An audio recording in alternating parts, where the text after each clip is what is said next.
What's up, brewskis? My name is Marco Dupa. With me, as always, the great and powerful, it's Adam Obesius Rodriguez. Yeah, buddy. Tonight's brew is from Finback. It's the Rolling in the Clouds. It's a hazy IPA, and Obi's going to have a little bit more about that after the break. What's on tap for tonight? Boy, howdy. We got a good one for you guys. Lots and lots of news and updates and all that jazz. So, you know, we don't have to... we don't have to mull around and feel sorry for ourselves. No. We can really... We have topics this time. We can give you the juice. Yeah. So to start us off, we are going to give a quick little recap of Benito Bowl. Because... Oy. Yeah. And then what else do we got? We also have a man named Gene Simmons. I don't know if you know him. I'm aware of him. He's the guy who started Rockin' Brews. That's right.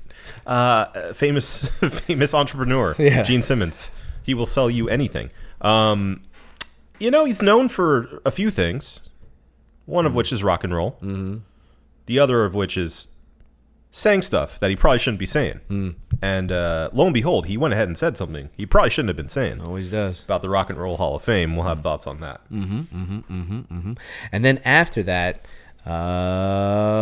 it's the state of play. Once again upon us. So we're going to talk about some of the highlights of the state of play. Yeah. And then, if we can get to some more stuff, we'll get to some more stuff. We'll see how we feel, see where we're at, see how life is going. But before we do that, and before we can do anything else, we got to crack open these brewskis. So once again, join us as we get into episode 485 of the One Beer In podcast.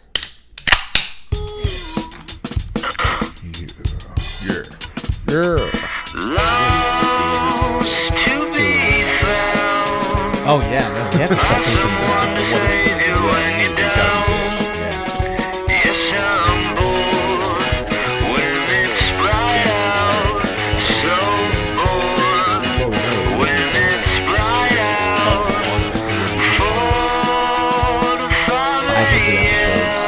definitely. Oh, yeah. Certainly.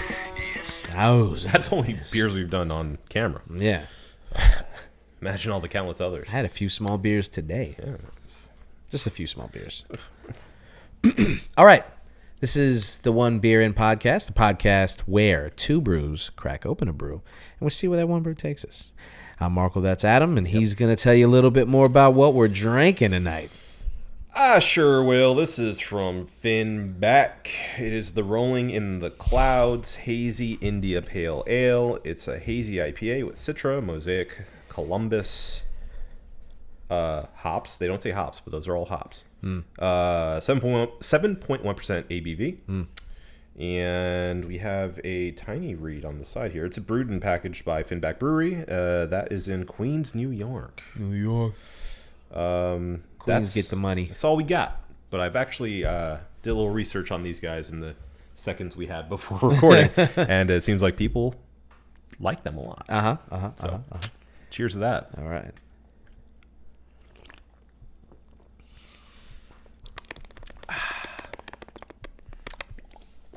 Okay, let's get it rolling. Okay.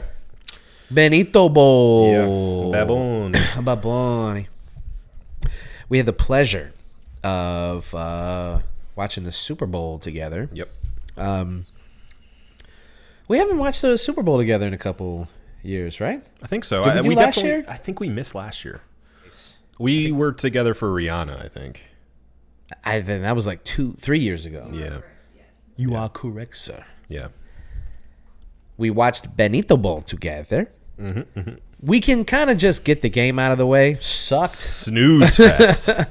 So not much to really talk about. Happy with the result because, fuck the Patriots. Absolutely. Forever. I'm not sorry.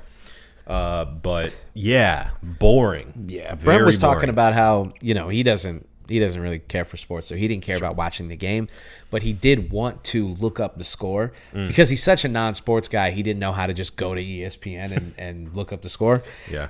So he was Googling Super Bowl, and the score didn't come up immediately. It was all stuff about Bad Bunny. Of course. So he was like, I was literally trying to find the score, and I had to fish through a bunch of shit about Bad Bunny to get to the actual score of the game. It's a meme that like was the Benito Bowl, but It really was. I mean, it was really the only thing that the only thing of note. Yeah, in the game. Well, there was in the game for sure.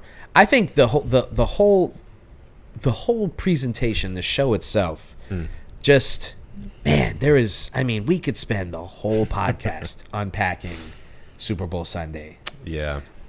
I because I had to work, so I didn't get off in time to watch Green Day. Yeah. Not that big a Green Day fan, so I don't feel like I missed anything. But they were fine. Yeah. I feel like this Super Bowl kind of shot itself in the foot a little bit, not intentionally, but I think people's expectations were like, oh, this is going to be like the biggest activist Super Bowl of all time. Like they're gonna go out there and say something. Well, they for sure did not have to get Green Day to perform. Sure. Yeah.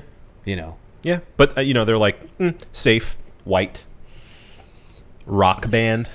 Yeah, I mean they could have picked safer, whiter bands Sure. than Green Day. Sure.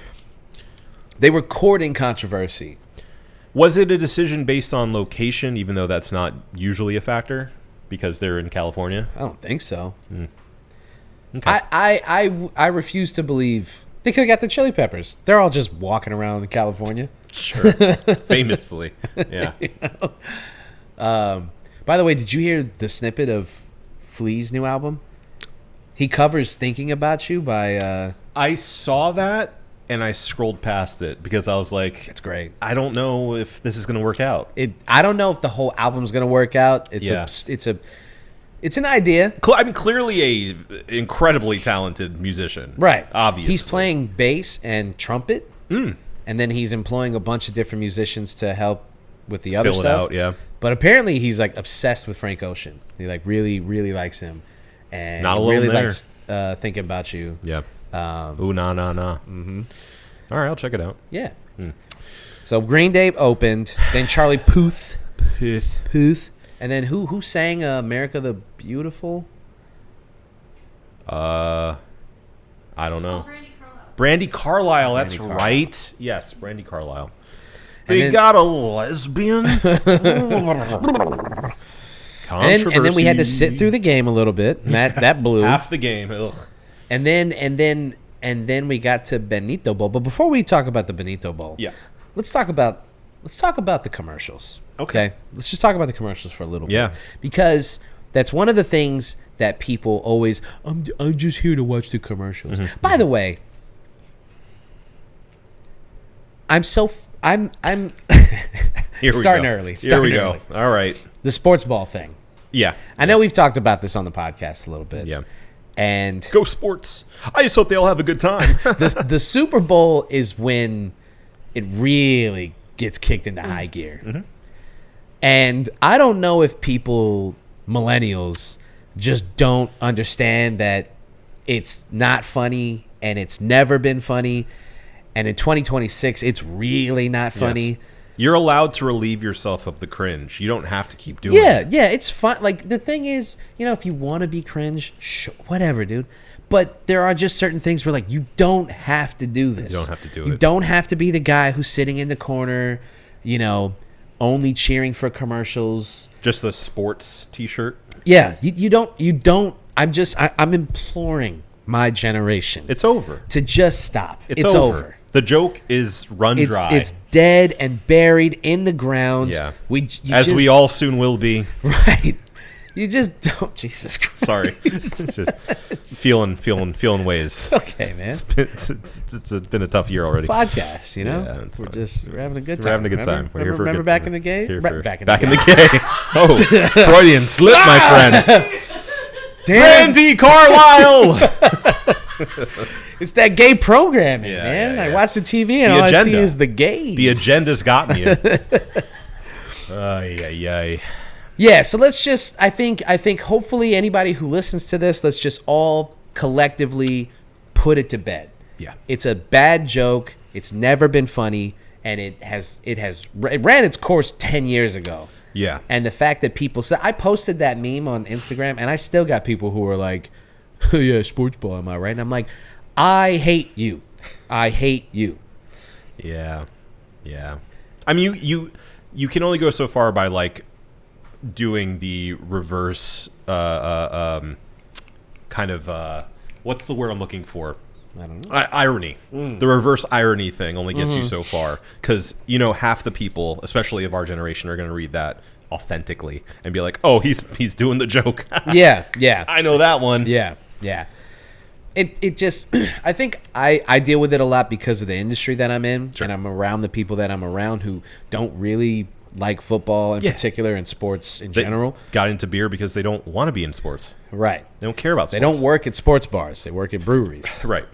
And I get it. They're that kind of nerd. It just irks. Because the thing is, I know it for some people it's like a response to feeling like you were the person who you were the outsider. Yeah. And now you get to turn around and be like, sports ball. Yeah. You get to be that person. I get that. And that's what I mean by like in 2026 in particular, it's just like, how long are we going to do this? Anime's cool now, man. Right. D&D is cool now. You have like are cool. Massive A+ celebrities playing Dungeons and Dragons. Marvel movies are still the biggest. Like it's done. Yeah. Magic the Gathering is fun and cool, and everybody plays it. Okay, so you can just stop with the fucking victim mentality. Get the chip off your shoulder. Everybody's a nerd now. Everybody's into it. Yeah. So just let it go, man. And honestly, like a lot of the fandom that you would originally associate with the NFL is kind of turned on it. Yeah. I was watching, I forget what liberal podcaster I was watching, but I think flat out said like, it's so funny that the progressives won the war on the NFL. And like it now, like they're getting it in the separation, like no one could have guessed that in the early 2000s. Never in a million years would you think a bunch of soy boys would get to watch football unapologetically, and all the alpha men are like, ugh. It says "be kind" on their helmets. I don't want to be kind. I want to be a fucking asshole. And racism. Don't tell me what to do. I don't want to restart it. It's gonna be alive as long as I'm alive. Okay. Yeah.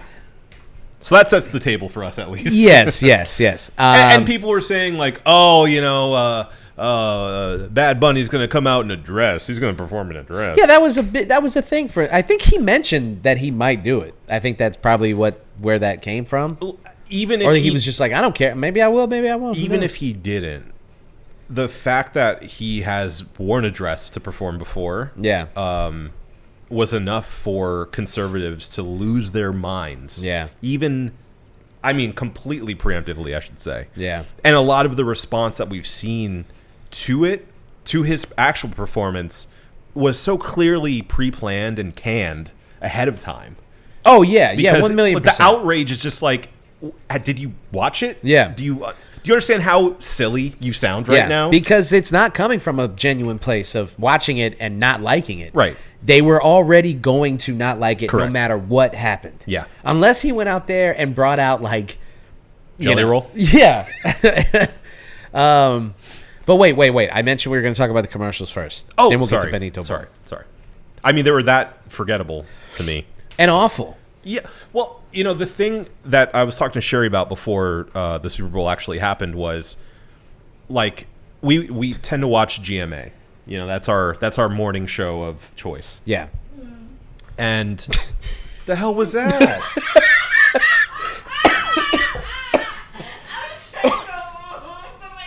Oh God! Why'd you moan? Good morning, America. Anyway, yeah.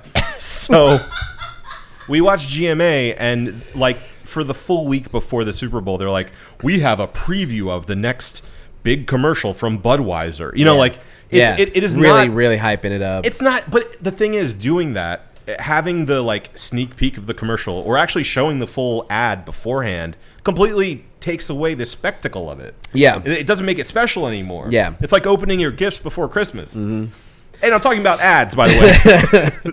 Not that they're gifts at all, but like they used to be at least entertaining. I think our, like, culturally, us trying so hard to lean into things like that and like be a part of the joke, because like the commercials have always been an entertaining thing. Yeah. At least for the past like 15 years to 20 years, they've been like the pop culture thing. Like, ooh, I can't wait to see what kind of commercial, right? That goes without saying. What celebrities are they going to get? But I think that we culturally we're winking too much at each other. Yeah. And I think that's the reason why they're doing shit like that. Like GMA has no business having an entire segment dedicated to previewing a commercial. Yeah. That is batshit insane. If you really like pull yourself away from that and like really have a kind of bird's eye view of what that is, and it's insane to think about. It's PR. Right. It's PR for whatever company that they're advertising.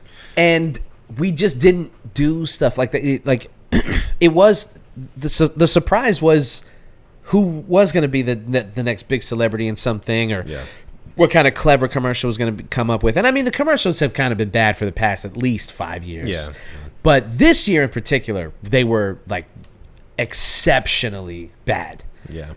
I mean, not to mention the AI, the rampant AI stuff. They're everywhere. They're trying so hard to get us used to the idea of AI, and it only makes me like resist even more. Yeah, and it makes me resentful for the celebrities who signed on for it, Oh, too. man, I lost so much respect for Chris Hemsworth. He had been, in my mind, building a lot of goodwill with like the documentaries that he was doing and the stuff that he did for his dad and Alzheimer's and all that stuff. And he just kind of seemed like a cool guy. Yeah, and even in that interview where he was like, yeah, I did dog shit movies. I did them so that I could provide for my family. Right. Like, you know. Sue me. Exactly. I'm like, yeah, this guy gets it, you man. get it. And then he had to go and do that fucking commercial where he's just like, Disney AI overlords. Disney doesn't pay you enough? Right. You're not about to be in another Avengers movie, man. And his wife was in that commercial. It's like, so you guys are pulling double duty? You're double dipping on this one? You don't have enough money? No. You fucking people just don't have enough money? Christ almighty. They say, I forget where this comes from, but like famously billionaires, once they become billionaires, don't want any more money. So yeah, that was fuck, what was that? That was recent. That was something recent. It was a good quote. Yeah. Yeah. In any case, A Jon Stewart type, I think, said that. Yeah. And so you couldn't watch the commercials. They were unwatchable. The game was a snooze fest. Yeah. The only thing really, and I don't say this to take away from the powerfulness of the performance, but honestly, the only thing to watch was Bad Bunny. Yeah. I mean, exceptional by default.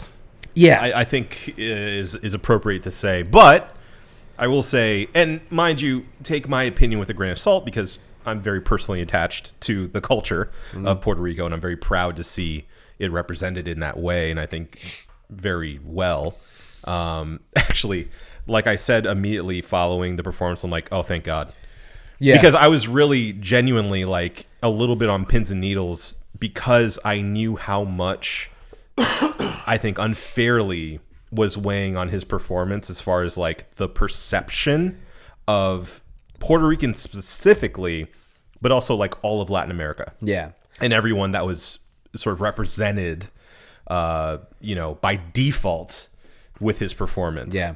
I don't think there's ever been a performance in the history of the Super Bowl that has felt as important. Yeah. And it could have just been like any other halftime show, and we just watch it and go, that was good, or wow, that was really good, or that kind of sucked. And it could have just been a thing that washes over you, and then we don't mention it ever again. And yet conservatives had to be the ones that turn it into this spectacle. Yeah. This fucking just... Well, and look, what are the complaints? The top complaints I've heard, and tell me what you've heard if there's anything different, but the top complaints I've heard from conservatives is the most obvious, which is... Didn't understand it. Didn't speak a lick of English. Didn't speak any English. Number 2, dancing too provocatively, believe it or not, in 2026. Yeah. His hip movements, very inappropriate. I saw a little bit of that. And then also, even though I didn't understand it, I looked up the lyrics, and they're quite dirty, my friend. Yeah. those were the top 3 I saw recurring. And to tie it all in, they got all these foreign flags, and he very tongue-in-cheekly said "God bless America," but said all the Latin American countries I saw first. that too. And He sarcastically said "God bless America." Yeah. What? You didn't even understand the words he was saying, but you understood the tone of the I'm words. still mad. I'm still mad about it. I saw a lot of just worst halftime show of all time and no explanation. So I'm a lot of bot accounts that were just there to piss you off. Easier to say that because again, I think because it was so well done, I think even just from a spectacle standpoint, and actually there were some conservatives who very early on came out and said, actually, it wasn't as bad as I was thinking it was going to be. Yeah. They very quickly flipped that around once they started getting, they got slammed backlash from their base that's telling them, like, you need to, lockstep or get the fuck out of here. Get back over here. Where are you going?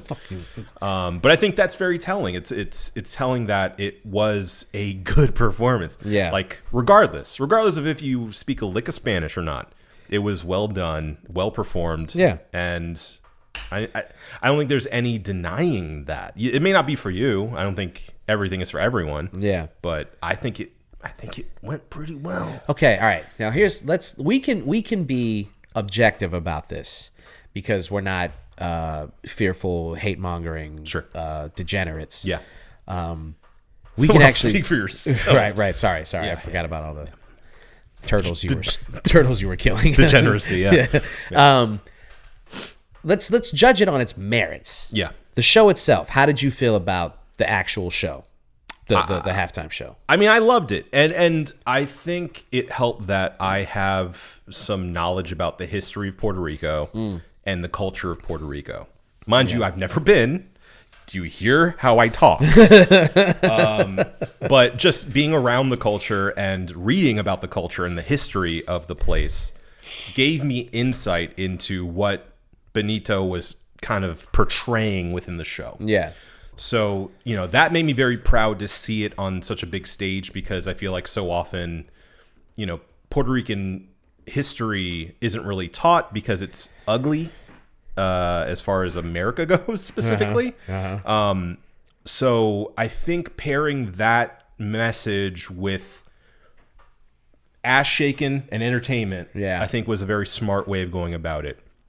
I've seen a lot of like ultra liberals all the way on the left saying he didn't talk about Palestine.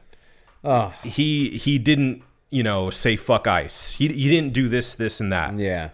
And I look at that and I say, I understand where you're coming from.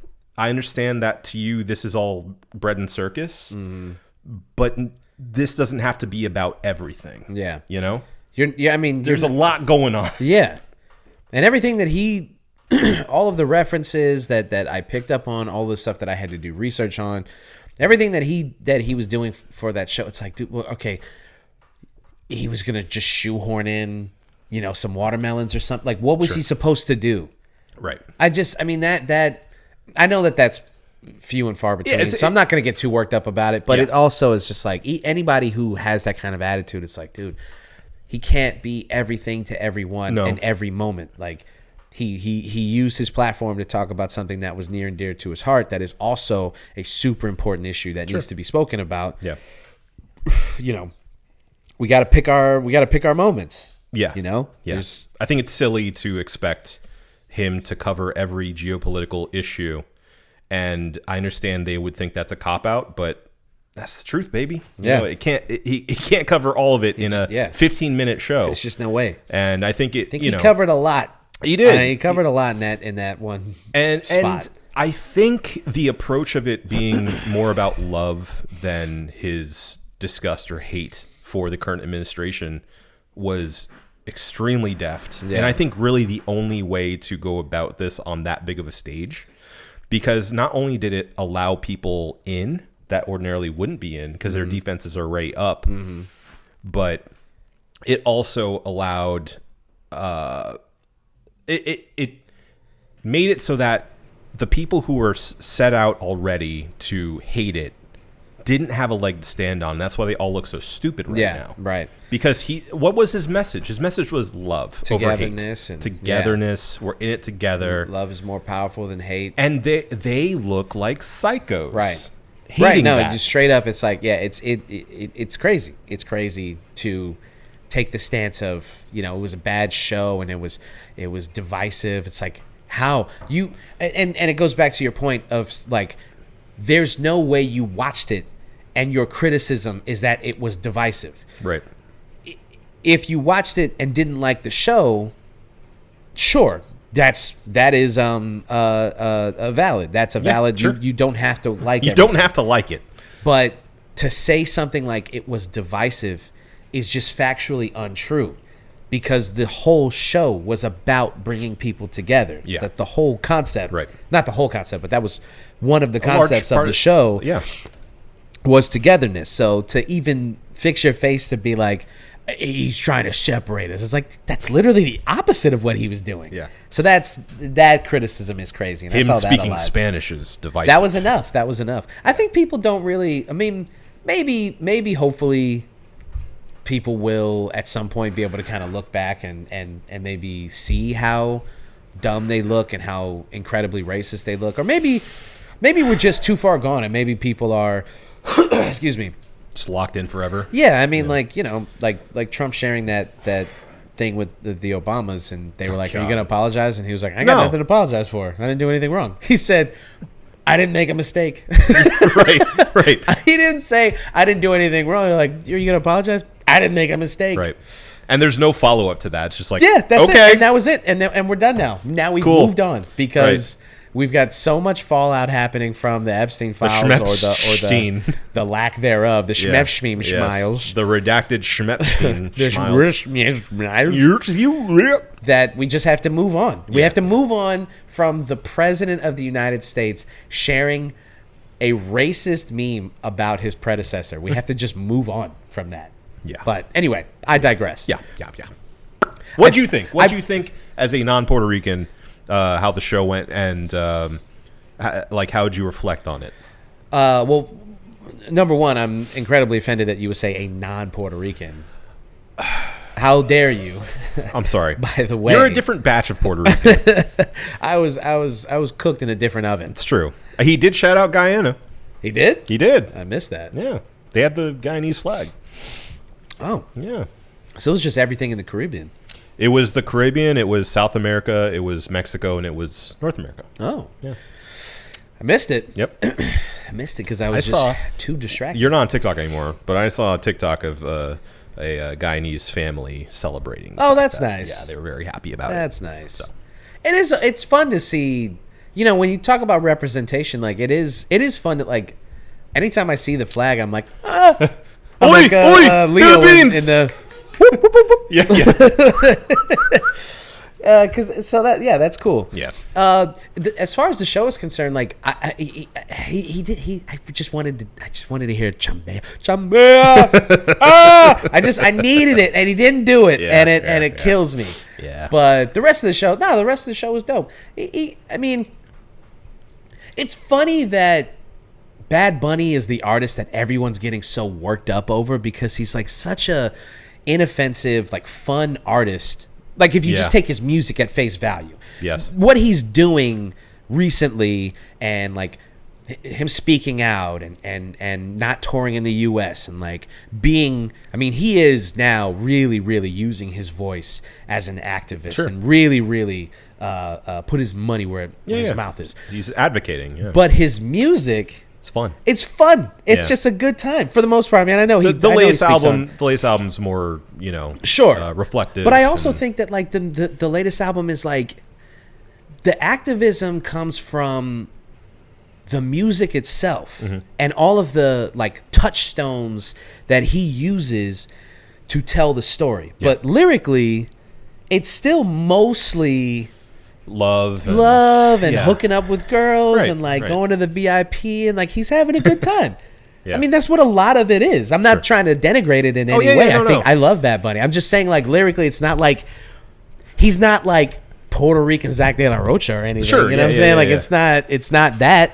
So I just find I just think it's really ironic. He's still a pop star. Right. Yeah. Exactly. Yeah. Like there have been more politically, outward artists that have performed at I mean, fucking Kendrick last year, which he did not do, but you know, he's an artist that people should have been fucking worried about, like what he was going to do and what he was going to say. Oh, they were worried.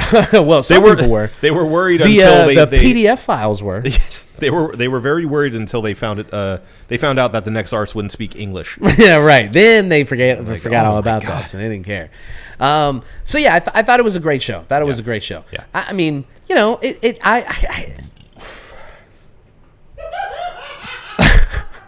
What are you laughing at? Oh. No, he's used to me burping. No, that was me. I burped. Yeah, he did. No, I thought it was a great show. I mean, I don't think it was like the best halftime show ever. Sure. What would be, if you can name off the top of your head, what would be your favorite halftime show of all time? Probably Prince. Yeah. Prince or Michael Jackson. MJ, yeah. Yeah, I agree. I just rewatched the Prince one the other day, and it's just, man, it's insane. It's so nonstop. He just rips through it. He just rips, and people don't understand like how good he is. And man, yeah. And then when he's doing Purple Rain rain, oh my god, and it's just like, oh my god, like it's. Yeah. If you haven't seen it for yourself, do yourself a favor and go watch that now. I will say, Bad Bunny's. I would put it. I'd put it up there. Top 10 definitely. Maybe top. I think it inch into like 6 or 7. Yeah. Because I do think it was extraordinary. I do think. Sure. You know, using his time and using the set design and using all of these cultural references and all of this stuff, like the show itself was extraordinary. Yeah. I kind of feel like the songs a little bit took a back seat. I don't think his actual performance was that great. Yeah. Thought it was okay. Yeah. And you could tell that, he was having some technical issues. Yeah, he kept touching his ear. Yeah, and he kept he's like moving walking the mic the entire time. Yeah, he's moving the whole time. Yeah. And I just, I think like the literal performance could have been a little bit better. Sure. More polished. But the show itself was top 5 for sure. Yeah. So yeah, and then you come back into the second half, and then a couple of touchdowns happen. You're like, oh my god, this is an actual football game. They got energized, and then it was over just as it began. Yeah. Well, and now you have to deal with all this fallout. They'll move on to something else in a week or two. I'm very sure. We'll be done with this. Very sure. You know what else I watched? Because of you. Yeah. I sat through and watched the entire Turning Point alternative. What do you mean? Why would I do that? You said we have to for the podcast. I didn't mean sit down and watch it start to finish. What do you mean? Like, you can scroll through. Skim scroll? No. Do a little skim scroll? No, yeah, I don't skim scroll. Oh, I'm so sorry. I never skim scroll. I mean, I watched some of it, enough to get the vibes. I don't know if you did. I just want to drink my beer. Drink my beer and drink my beer. Drink my milk and drink my milk. Have some water. Let me just say, if you guys didn't sit down and waste 30 minutes of your life, because by the way, it was way longer than it needed to be. It was so much longer than it needed to be. It was incredible. The real one's only like 15 minutes. Dude, and it was closer to like 25 minutes. God. The indulgence of these people. I saw the intro and I burst out laughing. This one's for Charlie. It's like the weakest word pyrotechnics. Oh my god. It was incredible, man. It was incredible. First of all, I don't know who anyone else was except for Kid Rock. Yeah. or what does he want to be called now? Robbie something?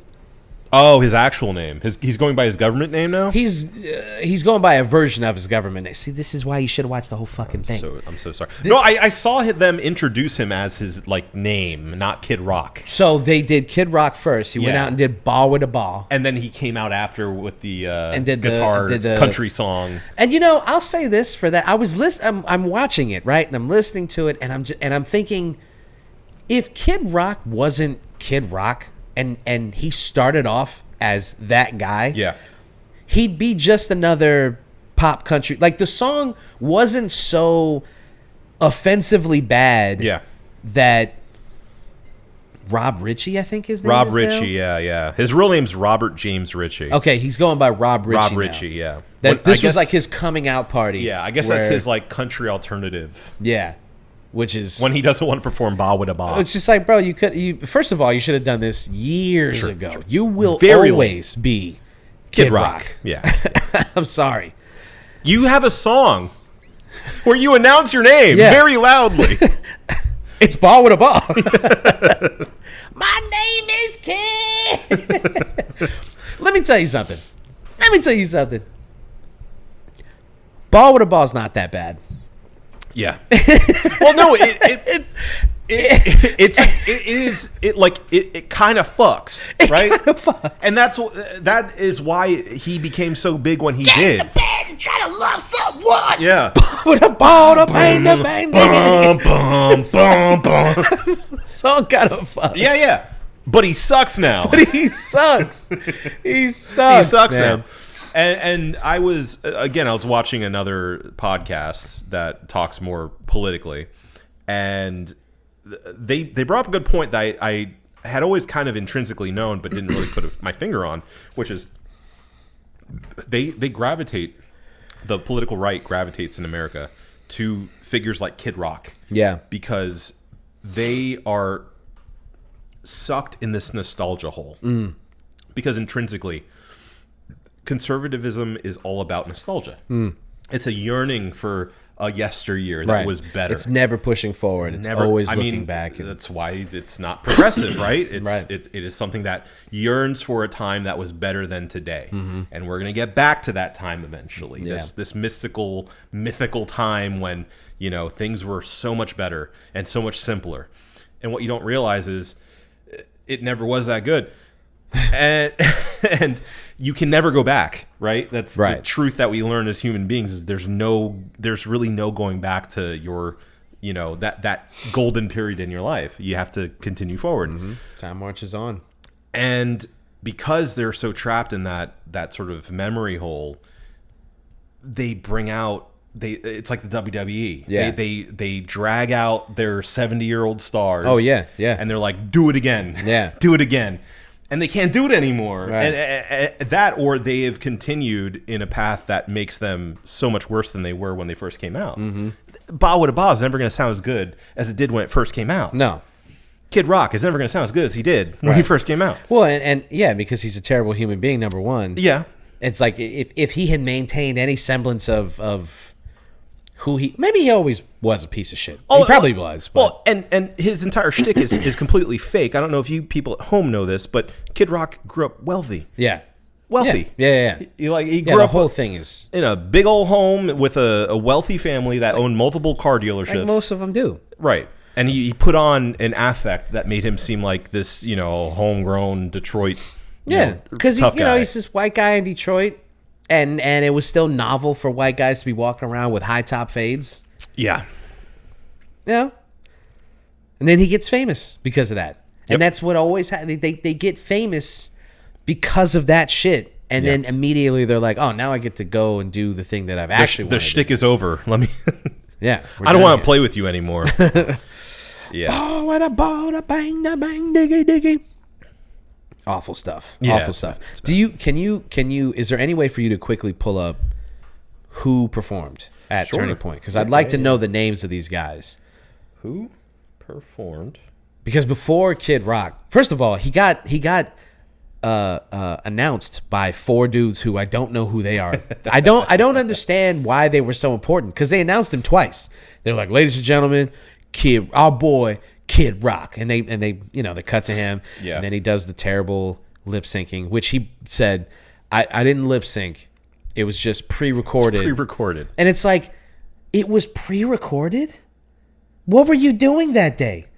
Watching the Super Bowl? Why couldn't you do the performance? Well, you were too busy to do this. And it's like, it all goes back to like what you were saying. It's all performative. It's all bullshit. Yeah. Because Charlie Kirk and Turning Point USA were so important to these people that they did a pre-recorded performance because they couldn't do it on the day because they had better things to do. They're busy. They're really busy. Okay, so this is from Wikipedia, the performance section. It says, the performance was pre-taped in Atlanta, Georgia, in a studio of about 200 people in the audience. I don't believe that. Prior to the performances, a video of Secretary of War, actually, I'll get it right. Get it right. Pete Hegseth was played to open the performance, referencing the department's support for the performances of the 250th anniversary of the United States. Blake Neff, a producer of the Charlie Kirk Show, stated that there was over 5 million live viewers. That's bullshit. On the TPUSA YouTube stream. We already know they were gaming the system for those numbers. Yes. We don't know for sure, but 5 million viewers and like a couple hundred people talking in the live chat is very suspect. Yes. Very suspect. It's very suspect. If you have 50,000 followers on Instagram, but you get like 10 likes on your pictures, we know you paid for them followers, bro. Yeah, it's very simple to do that. It's simple maths. Simple maths. They said it did increase by 16 million views before midnight. I just don't believe that at all. That's such bullshit. Yeah. Well, and 16 million viewers? It's clearly not all bullshit, okay? So some of it was people who are, right-wing activists that are like, I'm not going to watch some Bad Bunny. Right. And they'll go to that, okay? I'm not saying nobody watched it. I know. I'm trying to make the math work out, okay? Some of it's that. I would say, maybe a couple million. Yeah. The other side is people that were genuinely just curious about what they were going to do. And probably had it open on their laptop as they're watching the real Super Bowl. Well, what's really funny is like you could do that, and that like we're watching. You don't have to pick one. Right. Bad Bunny's playing to almost 130 million viewers. These guys, you can pull it up on your laptop and just watch it. You could be darting back like right. It's just pathetic. And they couldn't get it last minute on Twitter because of rights restrictions. Apparently. What? No way. Crazy. Okay, let's get back to this. After his performance, Kid Rock told viewers that they can give your life to Jesus and he'll give you a second chance till you can't. In reference to Cody Johnson's song "Till You Can't." Okay, he did that song. Wait, that wasn't even his song? No. He added a verse to the end of it that he wrote himself. That's so lame. Yeah. Sorry, I'm not familiar with like pop country songs, obviously. I have no idea that was a cover. Yes. I thought he wrote that. Yep. Well, that actually makes more sense because I was like, this is good I hate this song, but like, like the structure of the song wasn't bad. I was like, okay. I mean, it's not a good song, but it's at least like it for a pop country song. I was shocked that he wrote that. I was like, he could be a pop country singer if he wanted to be. That wasn't. It's just as bad as the rest of them. Yeah. So now that makes sense. The set list of the night was Spencer Wasdorp, who did the Star Spangled Banner on electric guitar. Yep. Then he had Brantley Gilbert, who did Real American and Dirt Road Anthem. Okay. Then he had Gabby Barrett, who did I Hope and The Good Ones. Okay, yeah. She was terrible. Yep. And then Lee Bryce did Drinking Class, Country Nowadays, and Hard to Love. Yeah, he was bad. Then we had Kid Rock come out with Bawa Da Ba. Then we had Antonio and Allison Marin, cello and violin interlude, which I showed Sherry because... Did you watch the whole thing? The entire performance? No, the entire cello and that part. Just that part. I just saw a few seconds of it. Terrible. It lasted so long. I couldn't believe how many measures they did. I was like, for sure, that's the last time they're going to do this go around. And the camera just kept panning and it just kept... And I was like, there's no shot he's going to keep doing this. Yeah. Now, mind you, up until Kid Rock, they all did full songs. Yeah. So that's 1, 2, 3, 4, 5, 6, 7 7 full songs before the headliner came on. He did one verse. Yeah. Then they came out and did that cello shit. Yep. And then he did Till You Can't. Yep. And that's why it took so long. Kid Rock It as lasted Robert Ritchie. forever. Forever. I couldn't Forever. believe how long it was. Yeah, and then they had to pretend that it was really good, and it was great, and they did a great job. Yeah. And There's the everyone one part watched where it. the guy goes, I have to tell my little boy that little girls ain't little boys. That's right. And like the crowd, the canned in crowd noise. Yeah. Because you could tell it was canned in. Yeah. And they're like, Just like way too clear. yeah. Hell yeah. Trans are bad. Trans are bad. Wilhelm scream. Yeah, so thanks for that. I Yeah. sat through that whole thing. Well, And I you was know, like, I'm doing this for the podcast. you got to know. Adam's going to be proud of me. I'm very proud. I did this. I'm very proud. yeah. Yeah. I have it burned into my memory now. It's not going away. It's never going away. I'm very proud USA. Proud USA. Yeah. Good job. Appreciate it. And now we just wait until next year to see who Jay-Z picks. Yeah. There's been some speculation about some early speculation, obviously, about who he could pick. Yeah. A lot of people are saying this is the year that he's just going to do himself. He's gonna do himself. He's going to do himself. Oh. He's going to do it himself. Do it. Yeah. Well, where's it gonna be? I don't know. L.A. Is it L.A.? I don't know. I think it might be L.A. They did a little preview snippet after the Super Bowl, I think. Yeah. I can find this information. Yes, you can. Yes, you can. Where will the next Super Bowl be? Who else could they, at this point, because they've been doing a lot of black and brown artists. Ooh, excuse me. Super Bowl 61. What? AI? Why? Yeah. Yeah, it's going to be at SoFi Stadium. Okay. Yeah. LA. So. Well, I think they've already kind of cashed that in. They did the Dr. Dre thing. Yeah. They've already had Kendrick. Yep. And I guess they could do the Tup- Chili Peppers. Tupac hologram. Tupac hologram, right. That's what I said. Yeah. That's what I meant to say. Yep. Not the Chili Peppers. No, certainly not. You don't think that at some point Jay-Z has to pick like a really white artist? Yeah. Oh, yeah. At some point it's got to come back around and people are going to be like, finally! He picked Springsteen. Conservatives don't like Springsteen either. That's though. true. Yeah, he's very much a lefty. He's out. He's out. very on much them. lefty. Yeah. Too close to Obama. Obama. Yeah. I don't know who I would expect for next year. You know who they could pick? Uh, The surviving members of KISS. okay. Transition. Yep. I think Gene Simmons especially could go out there and just put on the show himself. He doesn't need any help. He would love to do that. I think he would. Yeah. I think he would. And I think he would be satisfied by the fact that somebody like Jay-Z picked him to go out there. Actually, I take that back. I think he would take it as an affront to his considerable talent. He'd turn it down. He'd turn it down. Yeah. Jay-Z goes out there and he's like, would love to have KISS. Would love to have KISS. It's your boy. It's your boy. I love Kiss. They'd turn it down, I think. Which one died? Paul? No, it's not Paul Stanley, right? It was Starman, wasn't it? Dude, I don't know. All right. Come on. I don't know. KISS. Died in Kiss. Ace Frehley. Ace Frehley, yeah. They got great rock star names. Rest in peace, Ace Frehley. Oh, yeah. Ace Frehley.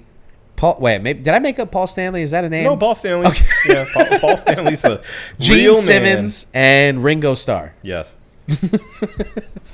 Who was in Kiss? Just so we can get it. So we can get it 100%. Who the fuck are all these other people? Yeah, Paul Stanley and Peter Criss. Yeah, those were the main four. Gene Simmons, Ace Frehley, and Paul Stanley and Peter Criss. Okay. Yeah. Well, anyway, they all look terrible. They look terrible. It's that rock and roll lifestyle, baby. They all look like they're all in different stages of decay. Gene Simmons has always looked like shit. That's what I was gonna say. Is like he at least looks consistent. Yeah. He looks the same way I remember him looking back when he had like the reality TV show. Yeah, he looked terrible then. He looks terrible now. It's kind of well, hatred will age you. It's true. It's straight up. I don't know if there's like been a scientific study on this, but it'll age you, man. It really does. Holding that hate in your heart just makes you an ugly person inside and out. They are getting so old. Yeah. Well, how old is Peter Criss? Peter Criss is 80 years old. How old is Gene Simmons? Paul's 74. Ace is gone. And Gene is 76. No, that makes sense. He's had to do it. Yeah. Anyway, so let's talk about why we're talking about this fuckhead. Let's talk about that. Let's talk about that. Well, I'll give you the headline Please. from Consequence. Gene Simmons whines about hip hop in the Rock and Roll Hall of Fame. Quote, "I don't come from the ghetto." Thanks, Gene. Yeah, no, we picked up on that, buddy. Next weather. Yeah. Yeah. And another quote just under that in the subhead is, quote, "I just want to know when Led Zeppelin's going to be in the Hip Hop Hall of Fame." When they make one. What? Is that a factor? Go on. To do your spiel. You do it? Okay. Number one, I don't know why Gene Simmons wakes up in the morning and has these opinions. Did anybody even ask him about hip hop artists in the rock and roll? Because he's first of all, he's had this opinion for a long time. Yeah. To your point about him being consistent, he is consistent in his hatred. He's always been down on. That's where my hatred for Gene Simmons started. Yeah, was his disrespect of hip hop. And I was like, oh, well, then it's going to be fuck Gene Simmons for the rest of my life. And it has been. Yeah. And years and years and years ago, he had this opinion because I think Public Enemy was inducted. Yeah. And he was beside himself. He just couldn't figure out why they were in the Rock and Roll Hall of Fame. Sure. And it's like, I think it's obvious that the Rock and Roll Hall of Fame is essentially the pop music Hall of Fame. Mm-hmm. And they're finally starting to recognize artists that aren't just traditional guitar, drum, bass, and singer. Well, and I would be very surprised if the Rock and Roll Hall of Fame didn't have a very concise write-up explaining their sort of idea behind who gets inducted. Yeah. You know, of course they do. What the parameters are. Yeah. Including like genre, influence, longevity, success, so all of these things. I would think that Gene Simmons has the ability to call up who's ever in charge of the Rock and Roll Hall of Fame and say, "Hey, explain this to me." Is Kiss in the Rock and Roll Hall of Fame? Certainly. They don't deserve to be. You don't think so? No, I think they do. Fuck Kiss. Look, I'm not a fan of the band itself. I know maybe 3 songs. Okay. And you think that's a measure of them being in the Rock and Roll Hall of Fame? No, that is part of it. The other part of it is the fact that they were so good at marketing themselves as Kiss. Okay. Kiss is like, it is a Mount Rushmore of identifiable rock bands. They are certainly identifiable. Yes. That is they're identifiable, and they have a couple of good like pop songs. Sure. For sure. I'm not saying that Detroit Rock City is not awesome. Yeah. It fucks. Yeah. I get it. But if we're like talking about and do you think Kid Rock belongs in the Rock and Roll Hall of Fame? He's got it in his name. No. They came up with a good idea. I don't know who in the band came up with this idea to be the face paint these characters and all that stuff. Brilliant. And sell everything. And they were successful for a moment. I think they were a very successful. They had a very big moment. They ruled like the mid to late 70s. Like they were huge. Right. What is the parameters for getting into the Rock and Roll Hall of Fame? That's really the question here. Yeah. Because if it's a measure of how recognizable a band is, then there's a lot of bands that need to be in the hall. Sure. If it's quality and longevity and consistency and influence, because I would say Kiss didn't really influence anybody. Mm-hmm. They were certainly successful enough, and there's obviously people who were like, oh, we could just paint our faces and be, and we're never measured up to what Kiss was doing, because they were like the originators of what they were doing. Mm-hmm. But their albums aren't that good. They're not a good band. They're just not. Yeah. Does anybody talk about Gene Simmons, the guitar player, or do we talk about Gene Simmons, the character? Played bass. Oh, sorry.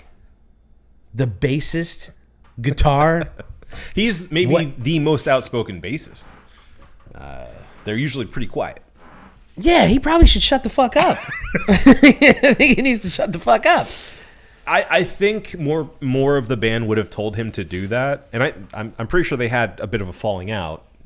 Yeah, I think they broke up and Yeah, got but back together and broke up again. I would think they would say that more if he wasn't like the mastermind behind marketing themselves. So you think it was him? It was Gene Simmons who... Yeah, I think it was him that I don't know enough about Kiss, the that inner was workings of Kiss. savvy enough of a businessman to say, let's put our image on lunchboxes. Yeah. Let's Star Wars ourselves. Yeah. Basically.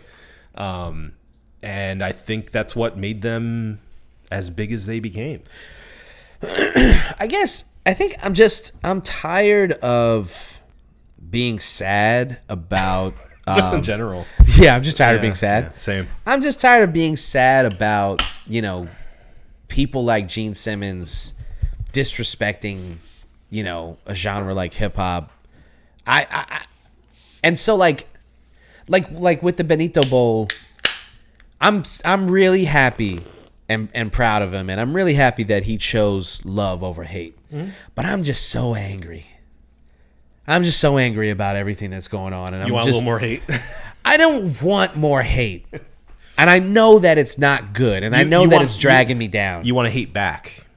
Yeah. You don't want just one-way hate. I can't find it in myself right now to be like, you know what? I'm going to just let Gene Simmons live his life because, he's a legend and hip hop is what it is. And we don't need somebody like Gene Simmons to respect the genre. We're in the Rock and Roll Hall of Fame. It is what it is. We just got to let it. I just don't have that energy, man. Yeah. Fuck Gene Simmons. Yeah. I hate Gene Simmons. I don't have a reason to love Gene Simmons. Yeah. He seems like even if you take away the hip hop stuff, he seems like such a piece of shit human being. That's reports. So fuck that from guy. A lot of people is like he is just a bad dude. And every time that he opens his mouth to be like, I don't get why these spooks are in their house. Jesus Christ. I mean, he's not. I only paint my face half black.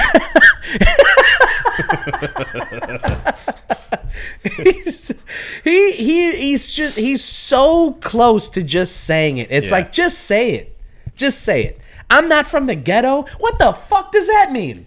If you want more context, I'll give you like what they've written up here in the first couple. Oh, you can give it to the people. I read it. Okay. I hate Reddit. Yeah. Consequence again continued on. The Kiss singer bassist spoke about the Rock Hall during an appearance on the Legends and Leaders podcast, saying, quote, who hosts that? No one cool. Legends Quote, and Leaders. The fact that, for instance, Iron Maiden is not in the Rock and Roll Hall of Fame when they can sell out stadiums, and Grandmaster Flash is, Ice Cube and I had a back and forth. He's a bright guy, and I respect that what he's done. It's not my. He's one of the good ones. Yeah. He's a bright guy. It's not my music. I don't come from the ghetto. It doesn't speak my language. He continued. I said in print many times, hip hop does not belong in the Rock and Roll Hall of Fame, nor does opera, symphony orchestras. Mm. It's called the Rock and Roll Hall of Fame. But, answered Ice Cube, shot back and said, quote within a quote, no, it's the spirit of rock and roll. Okay, fine. I just want to know when Led Zeppelin's going to be in the Hip Hop Hall of Fame. Yeah, that's just dumb. Yeah. Just dumb. Real gotcha moment there. Yeah.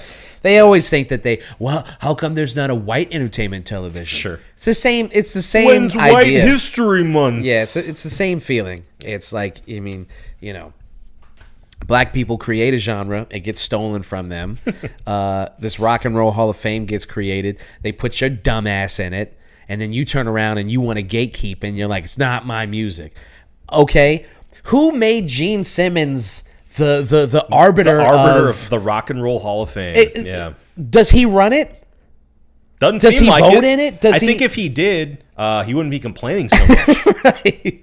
So what the fuck? I mean, and Iron Maiden would be in. I don't know. I like some of the Kiss songs.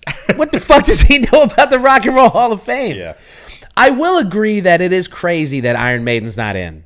Sure. I will concede that fact. There are plenty of classic, I'm not saying classic rock, classic space rock bands that should be in the Rock and Roll Hall of Fame that are not. Yeah. And I think he probably would have been happier had they just run the gamut of all of those bands first, just to knock out. Let's just make sure that Maiden's in, Judas Priest is in, not Def Leppard, Van Halen's in, Kiss is in. Like, let's make sure. Is Kiss in? Are they really in? Kiss has to be in. I need to know. Kiss has to be in. I can't see it.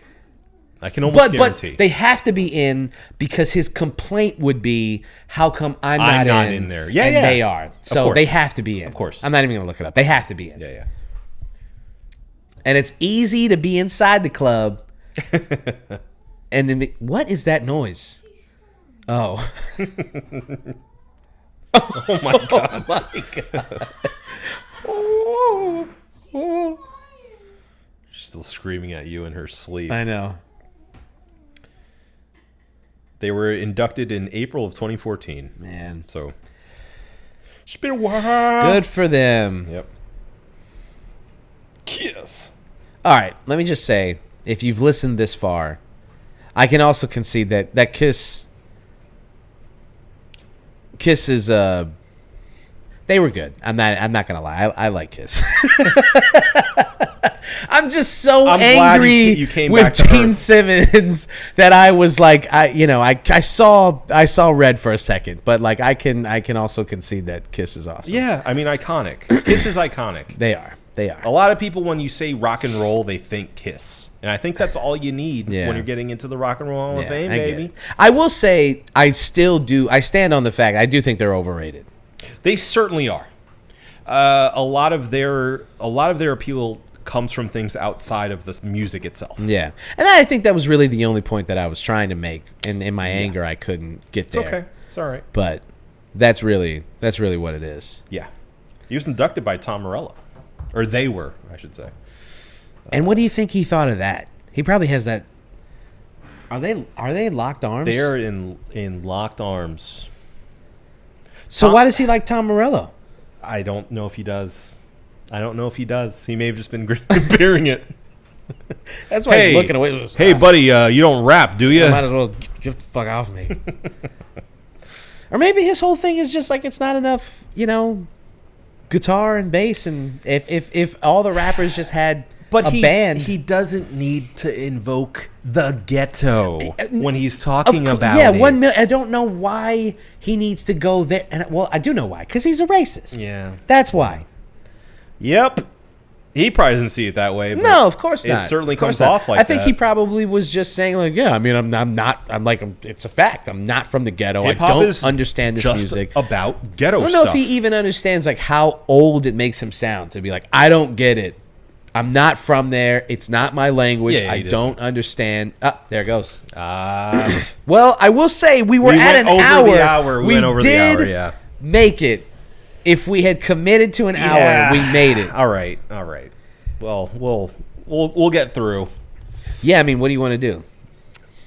There's a lot to talk about. we can speed run the state of play. I would say let's do the speed run of the state of play, get to our cheers of the week, and we can review these brewskis. Okay. Get on out of here. Let's do it. Let's do it. All right. Just a lot of fervor about Gene Simmons and Benito Bowl, and maybe we should have known ahead of time that was enough. How much that was going to be. Yeah, that was enough. Well, consider this bonus feature for you folks at home. Yeah. You won't be able to see our beautiful faces anymore. That's okay. It's all right. It's all right. We're still here. Yeah. You can listen to our sultry voices. Okay. Yeah. Rocket.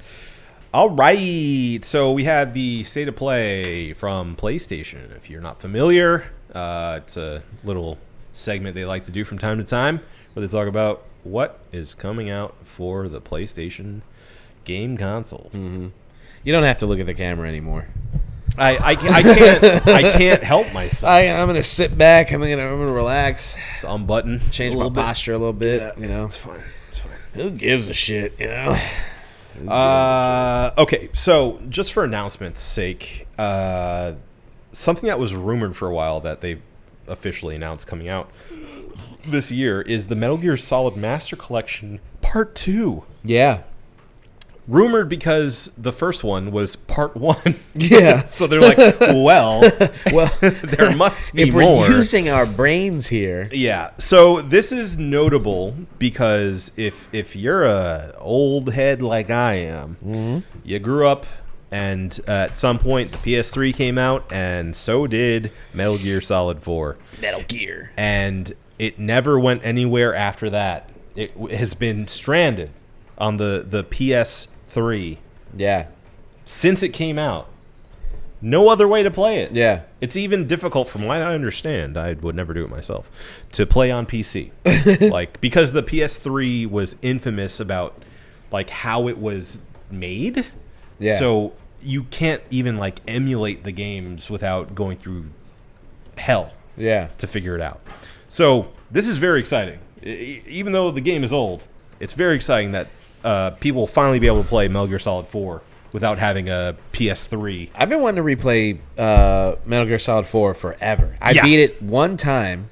Well, I think because I don't even think I owned it. I think you let me borrow it. Not surprised. And then I beat it and then gave it back, and that was it. I only played it the one time. Yeah, and it's the true end of the series. Yeah. That's as far as the series... Well, except for the Raiden Revengeance. Yeah. Revengeance. Yeah. That's when it was starting to get weird. Yeah, well... Making up words. Kojima didn't have really anything to do with that one. Yeah. So, cool game, though. Yeah. Very cool game. Yeah. But I'd say even slightly underrated. Because of how weird it is, people were like, what the fuck is going on? Yeah. And ignored the gameplay loop of it, which was very cool. Really fun. Really fun. The entire thing of the game is you snatch out these cyborg people's spines. Yeah. And crush them. Yeah, it's fucking sick, dude. It's awesome. Then the Fruit Ninja aspect of it. Oh, of yeah, just you slicing slice them the any fuck way. up. You go in slow-mo and slice any which way. You can cut a car in half. Yeah, it's very cool. Awesome. Yeah.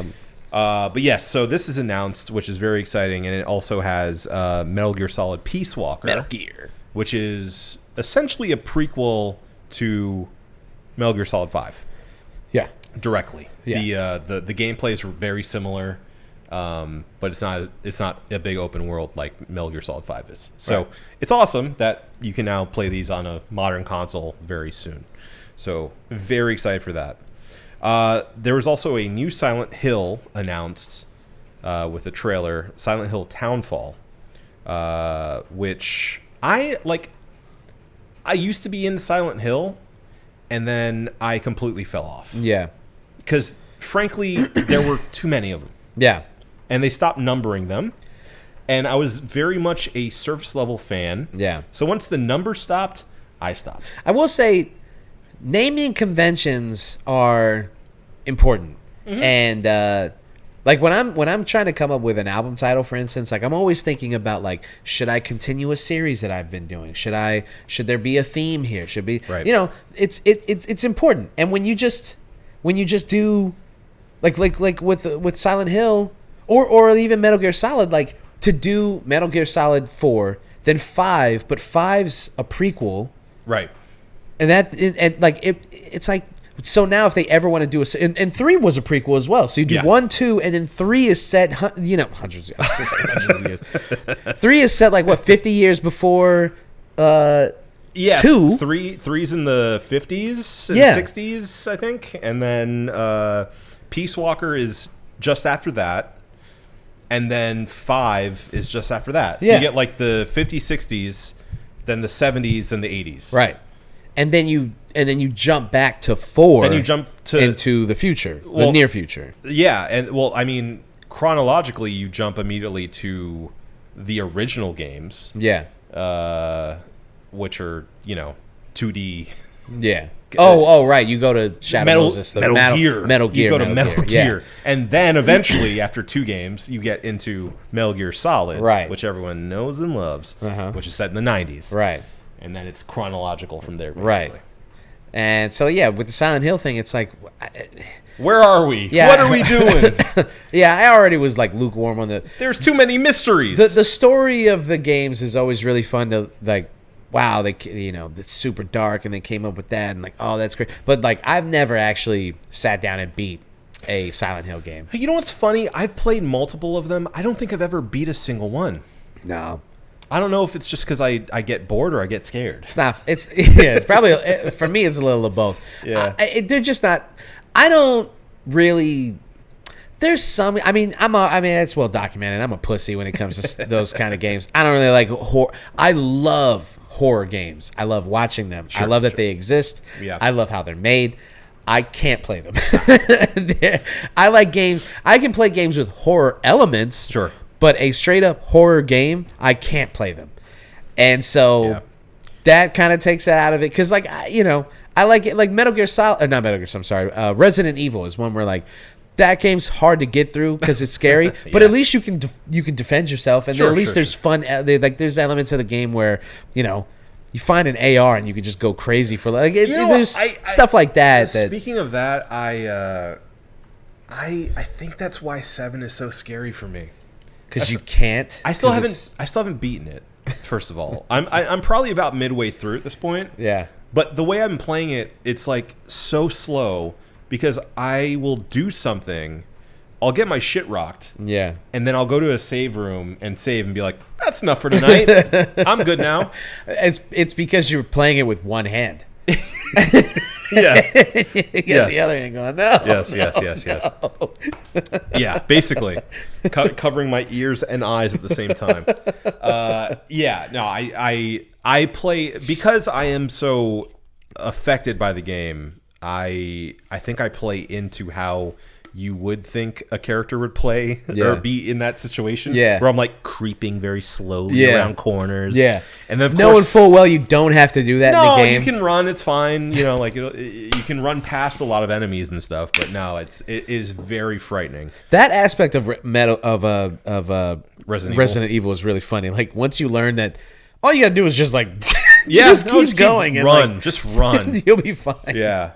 I love that element of it, but I mean, 7 is different because it makes you so helpless at the beginning. Yeah. As you progress, and from what I understand, I've been spoiled a little bit because the game's been out for a long time. You get more powerful as you go on. You get better weapons and all that. But where I'm at right now, it's like, nah, man, you got a pistol, and that doesn't do anything to anyone. Yeah. So it's very frightening. Yeah. And it's one of those where like it has a consistent character threat that stalks you. Yeah. And I hate that. Yeah. I hate it.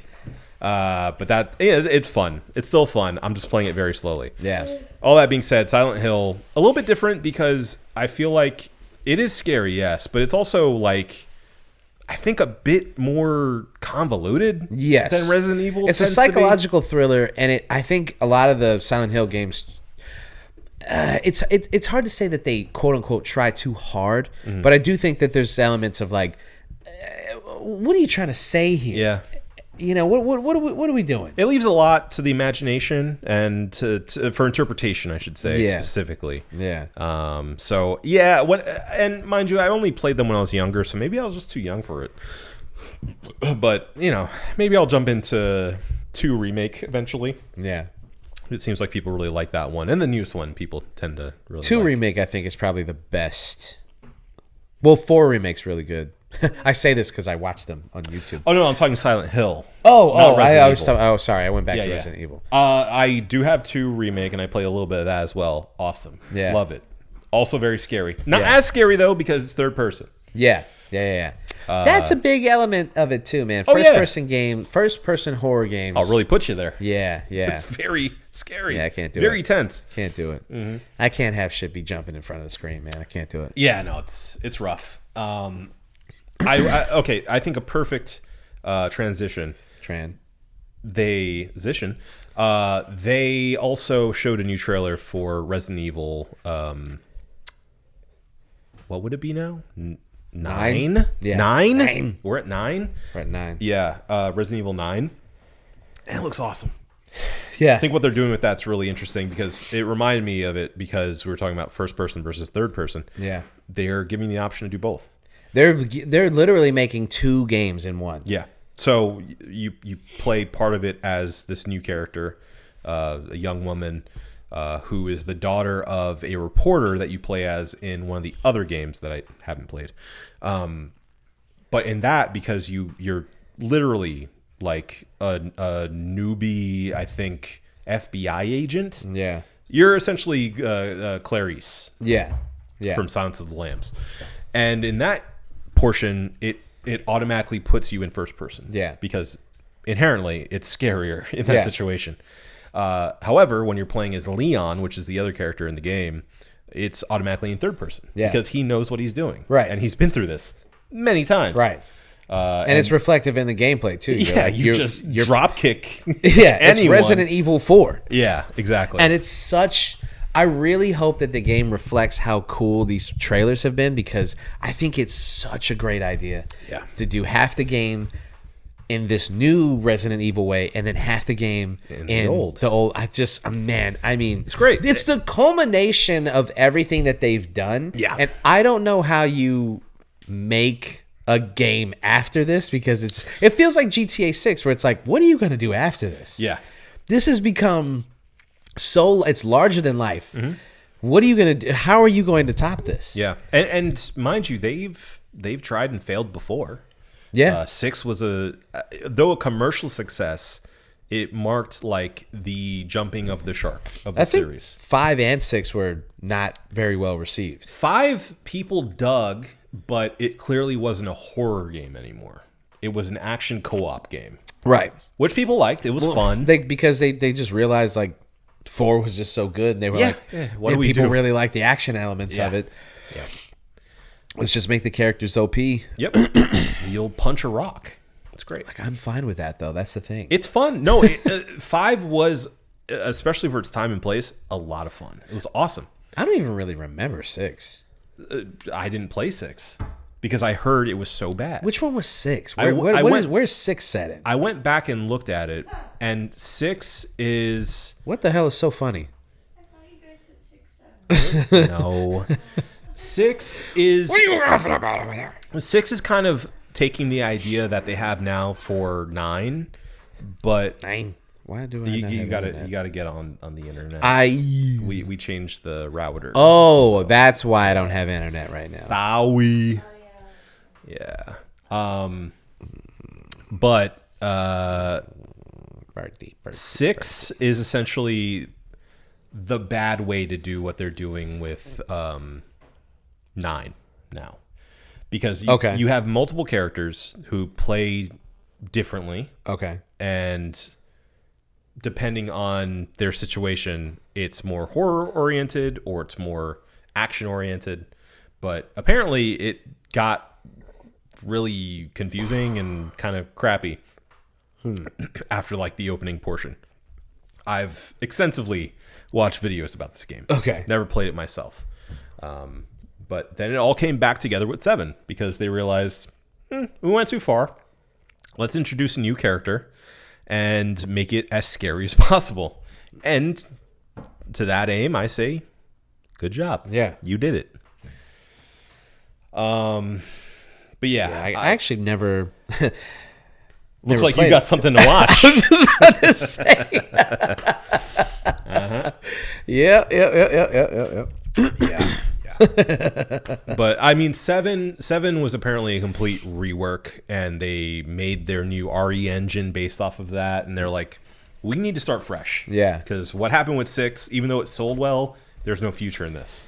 Right. So hats off to them. You know, they did a great job, clearly, because since 7, not 6, since 7, they've made hit after hit. Village was apparently awesome. I just downloaded that one in preparation. Yeah. It's on sale right now on PSN. I think what's really good is like Capcom really. I think they know where their bread gets buttered. Yeah. And they put a lot of love into this franchise. Like even if 6 wasn't as good, you could tell that they like just from reading up on it and everything and like what you said about it, like you can tell that they're trying to do cool shit. Sure. They're not just pushing out Resident Evil games. Like every time they make one, they're trying to push the limits of the genre. They're trying to do something. With Yeah, it. It's not like Call of Duty. You where have you're just like, exactly. So you have Here's to another one. appreciate the fact that they're like when they first introduced. I guess it was in 7 when the first one that was first person. Yeah. I was like, this isn't Resident Evil. Yeah. But it's funny you say that because in replaying it now, because I got maybe, I don't know, 5 hours in the first time I played it before I was like, nah, I'm good. I've gotten much farther now than I did back then. Can't do it. Can't do it. But the more I play it, the more I realize, no, this is a Resident Evil game. Yeah. Like, you still have to worry about, like, mixing your herbs. Right. You still got to worry about your storage capacity. Right. You still have to find the keys. You still have to find your weapons. You still have to worry about how much ammo you have. And there are, like, common enemies. And there are boss enemies. Like, all of it comes together in a way that's, like, identifiably Resident Evil. Yeah. In a way that I didn't think it would when I first started playing it. Yeah. I love it. I think it's a modern classic, and I think it's a standard setter for the genre of horror games. We're off topic. Okay? Yeah. We're Let's off get topic. I mean, we were supposed to speed run this. Yes. Okay. Back to the subject at hand. The new trailer for Resident Evil 9 looks awesome. Yes. There's a newly announced John Wick video game. Looks pretty cool. Looks pretty cool. It involves director Chad Stahelski. John Wickison. John Stahelski. Yeah, which is cool. He's a very famous stunt coordinator and director of the John Wick series. So I think it'll at least look like John Wick. Yeah, at least the fight choreography would be good. The John Wick movies aren't known for how their depth of narrative. No, certainly not. I mean, all it really needs to do is play well. As long as the fighting and the gun fu is fun. Feel good, look cool. Right. That's Yeah. it. That's all I care about. Agreed. And hopefully they have Keanu, because it sounded like They Keanu do. in the. They certainly have Keanu. Yeah. You Yeah. think? Oh yeah. They wouldn't dare to do a John Wick property without Keanu. All right. He was intrinsic in making that happen. That's true. So, have you seen It that? sounded like him. Have you seen that documentary about the John Wick series? No, I didn't know there was. Why Wick- didn't anybody tell me this? What are you talking about? I saw it on my plane flight. I think coming back from Japan. It's Wick is Pain is the name of the documentary. And it's like a making of Basically, kind of thing? yeah. It's like it's a full documentary of how John Wick began, Oh man, yeah, I want to watch that. like why they did it, how they came up with the concept, what the original concept was, which is very different than what they ended up with. Always. How Keanu kind of like helped the production because it was like very tight on budget. Yeah. The first one specifically, and a lot of people didn't believe in it because who's the stunt coordinator directing this major movie? And, Yeah. But Keanu was kind of a gun for hire for a while. yeah, and he really like championed the project and said like we can make this awesome. Yeah. Like they said it was after his like sputtering out of those action movies where he was like he did that samurai movie or something. 47 Ronin. Yeah, 47 Ronin, and it didn't go well, and so he's like Or the man from Tai Chi. That one too. Yeah. Yeah, I think they talk about both of those, and it's very exposing. It's not like a WWE documentary. It's like they clearly, like, the two main creators of John Wick had a big falling out. Yeah. And you see that in the documentary. Yeah. It's really, really good. Okay. I highly recommend it. But the game looks cool. I would like to see more gameplay because you only get like a 10-second snippet at the end. Yeah. But from what we saw, it looks pretty cool. Yeah. I'm into it. They made an announcement that they're doing a God of War trilogy, but a remake. Yeah. Which I think is smart because they are also doing the live action TV series, if I'm not mistaken. Yep. So I think that's probably why they're doing this in the first place. And that's smart. Yeah. Yeah. Casting has been good so far. Casting has been amazing. Yeah. I think spot on. I've rarely see this online, but most people saying like, "Yeah, you guys are nailing it." Yeah. Yeah, So, they are. We'll see. We'll see how that goes. Next up on God of War news, God of War Sons of Sparta, a prequel 2D side-scroller of God of War. Yeah. Which is also out right now. Right now. Look cool. Yeah, look cool. I mean, cool if not unnecessary. Yeah. I feel like this was a stopgap for them. Yeah. To be like, don't forget about us, you know? I think most people were kind of expecting the announcement of like the next like 0.5 game of God of War where you play as Atreus and you kind of get that experience, but because I think they knew, and this was like strategic, they knew they didn't have that yet. Yeah. So they're like, put this one out. Yeah. Because it feels like a game like that, especially with what God of War has become, to just be like, here's a 2D side scroller where Kratos isn't even Kratos yet. Yeah. To me, it's just like, why the fuck would I want to play this? Why? It's gonna be about anything. Why do I have to see you as a Spartan? Yeah. Yeah. Also, that makes me that's exactly how I felt about what you're about to bring up next, which is the 007 game. Yeah. So the next one is the latest trailer of the 007 First Light game, which we've seen before. Yeah. This was more of a full-fledged, like, I would say story trailer as opposed to gameplay and full breakdown. You get some good gameplay stuff in there, but it's more about the... I just don't... I don't know. I'll have to wait and see how it is. I don't...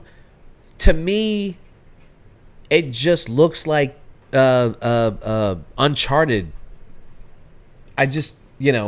Uncharted in the city and not in the jungle. Uncharted in the city. Uncharted in the city. Yes. I guess just like the way that it looks, I'm finding it hard to, and maybe because this 007 is just some guy. I think maybe that's why I'm finding it hard to connect with this. I think this is exposing how important casting Bond is. It isn't. It's like the most important thing. It's the most important thing. It anchors the entire thing. It really does, man. Every time that somebody takes up the mantle, it becomes their thing.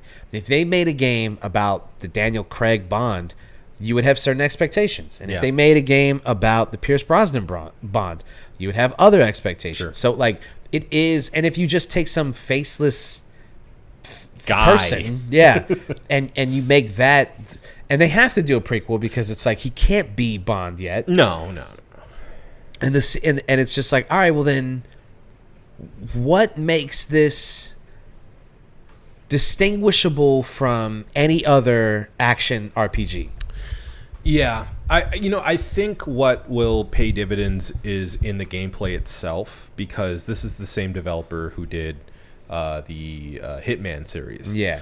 So it does very much resemble Uncharted, but I think in actual gameplay, it's going to be this big open world that you can approach any which way you want to, and really, quote, become Bond. Yeah. Like you can make your own Bond, which that's cool. It's I cool. I like that idea. It's cool, but at the same time, I'm having the same problem you are with this game, where I'm like, I should feel better about this, but Yeah. I'm not as excited as I want to be. Yeah. And I think maybe it's- because I don't want to become Bond. I want to play as I want to play Bond. as Bond. I don't want to be Bond. I want to play as Bond. Yeah. I want like a cool dude to play as. Yeah. And not have to make him myself. Yeah, I don't think the Bond character works in an RPG way. Like, I don't want to become Bond.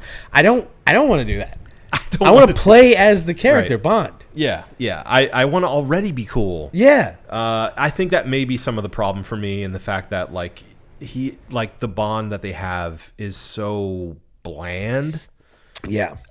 And Well, he's probably bland on purpose so that you can kind of. that's exactly it. Yeah. Like fill in the blanks for this kid. Yeah. He might as well be a silent protagonist, you know? Yeah. They have him quipping a little bit, but it's clear that like he is not the Bond we know and love. Yeah. He's like figuring out who Bond is.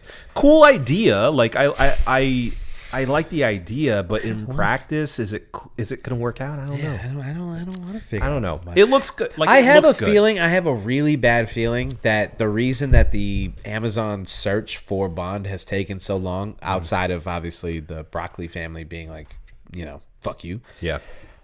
I think part of it is that they are looking for some young upstart to reboot the franchise, Like a no-name? Yeah. And I think that they are trying to go younger and trying to do this kind of, let's do a young Bond who is still kind of, and I'm like, I just have zero interest in watching some like 21-year-old Bond in the MI6 Academy. He's not Spider-Man. Right. Like, I don't care about his origin story. Bond in my mind is consistently 35 at least. Exactly. You know? Just get us a grown ass man. He's been Make around. 3 movies with him and call it a day. And then when he ages out, you move on. That's what we've been doing. Let's just keep doing that. Yeah, frankly, I'd rather see an old Bond than a young Bond. An old Bond would be sick. He's got a gray beard. Yeah, and he's still trying to keep up.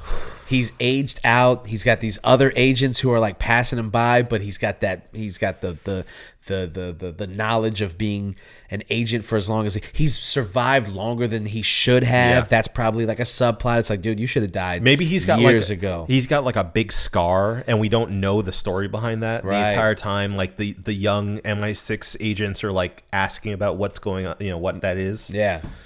I want that movie. Caught myself shaving. I don't know what country that Bond's from. It was a Scottish. It was Scottish. Yeah. Cut myself shaving. Cut myself shaving. Is it Scouse? Scouse. He's a Scouser. Scouse. Cut myself shaving. Cut myself shaving. Yeah. So we'll see. The game looks like the game itself looks like it's well Game made. looks cool. I have game looks confidence cool. in developers. Yeah. I just want to be more excited about it. Is all I'm saying. Yeah. Next up, speaking of franchises, Star Wars Galactic Racer. Yeah. Which is in fact not a pod racing game, but just a Star Wars racing game. And that's pod racing. That's pod racing. That's not pod racing. Yes.